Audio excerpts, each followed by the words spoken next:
সুপ্রিয় Parbatipur railway junction স্টেশনে এবং পার্কে বিভিন্ন মহল্লা বিভিন্ন জায়গা থেকে আগত সর্বস্তরের জনগণ সবাইকে জানাই আমার সালাম। আসসালামু আলাইকুম রহমতুল্লাহ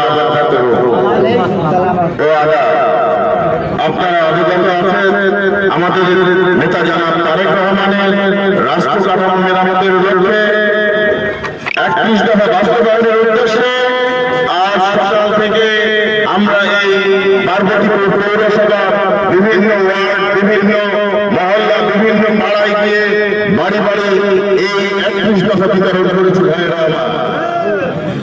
আপনারা জানেন আমাদের নেতা জনাব তারেক রহমান যে 31টি দফা লিপিবদ্ধ করেছেন, আমাদের এই 31 দফার মধ্যে পূর্ণাঙ্গ একটি রাষ্ট্র ব্যবস্থা লুকিয়ে আছে। ভাইয়েরা আমার, আমি বিশ্বাস করি আমাদের নেতার এই স্বপ্ন তিনি বলেছেন, বাংলাদেশের সর্বস্তরের বিএনপি নেতাকর্মীকে বলেছেন সাধারণ মানুষের কাছে গিয়ে এই 31 দফা পৌঁছে দেওয়ার জন্য।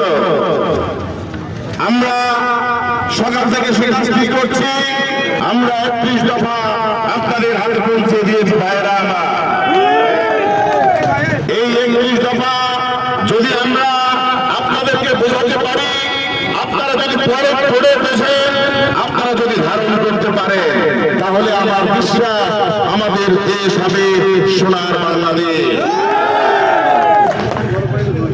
যে কথাটা বলতে চাই, আপনারা অবগত আছেন আমি আপনাদের সন্তান, আমি এস.এম. জাকারিয়া বাবু 2018 সালে ফুলবাড়ী পার্বতীপুর নির্বাচনী আসন দিনাজপুর পৌঁছে প্রাথমিকভাবে মনোনয়নপ্রাপ্ত হয়েছিলাম জাতীয়তাবাদী দল বিএনপি থেকে। আপনারা অবগত আছেন আমরা দুইজন মনোনয়নপ্রাপ্ত হয়েছিলাম। পরিশেষে আমার শ্রদ্ধেয় বড় ভাই জনাব এস.এম. রিজওয়ানুল হক ভাইকে মার্কাটা দেওয়া হয় এবং আমি আপনাদের এই পার্কে এসেও আমার বড় ভাই এস.এম. রিজওয়ানুল হক ভাইয়ের জন্য আমি ধানের শীষে আপনাদের কাছে ভোট দিয়েছি। ভাইয়েরা আমার, আমি বিশ্বাস করি আগামীতে যে নির্বাচন হবে আপনারা আপনাদের ভোট প্রয়োগের অবশ্যই একটি সঠিক জায়গা আপনারা পাবেন ইনশাআল্লাহ। আপনি আপনাদের কাছে উদার আহ্বান জানাবো, আপনারা সবসময় আমার সঙ্গে যেভাবে ছিলেন এবারও যদি সেভাবে আপনারা থাকেন, আপনাদের ভালোবাসা আপনাদের দোয়া যদি আমার সাথে থাকে ইনশাআল্লাহ আগামীতে পার্বতীপুর ফুলবাড়ী নির্বাচনী আসনে মনোনয়ন প্রার্থনা করব। আপনাদের সাথে নিয়ে এই নির্বাচনী আসনে মানুষের সেবা করবার চেষ্টা করবো। ভাইয়েরা আমার,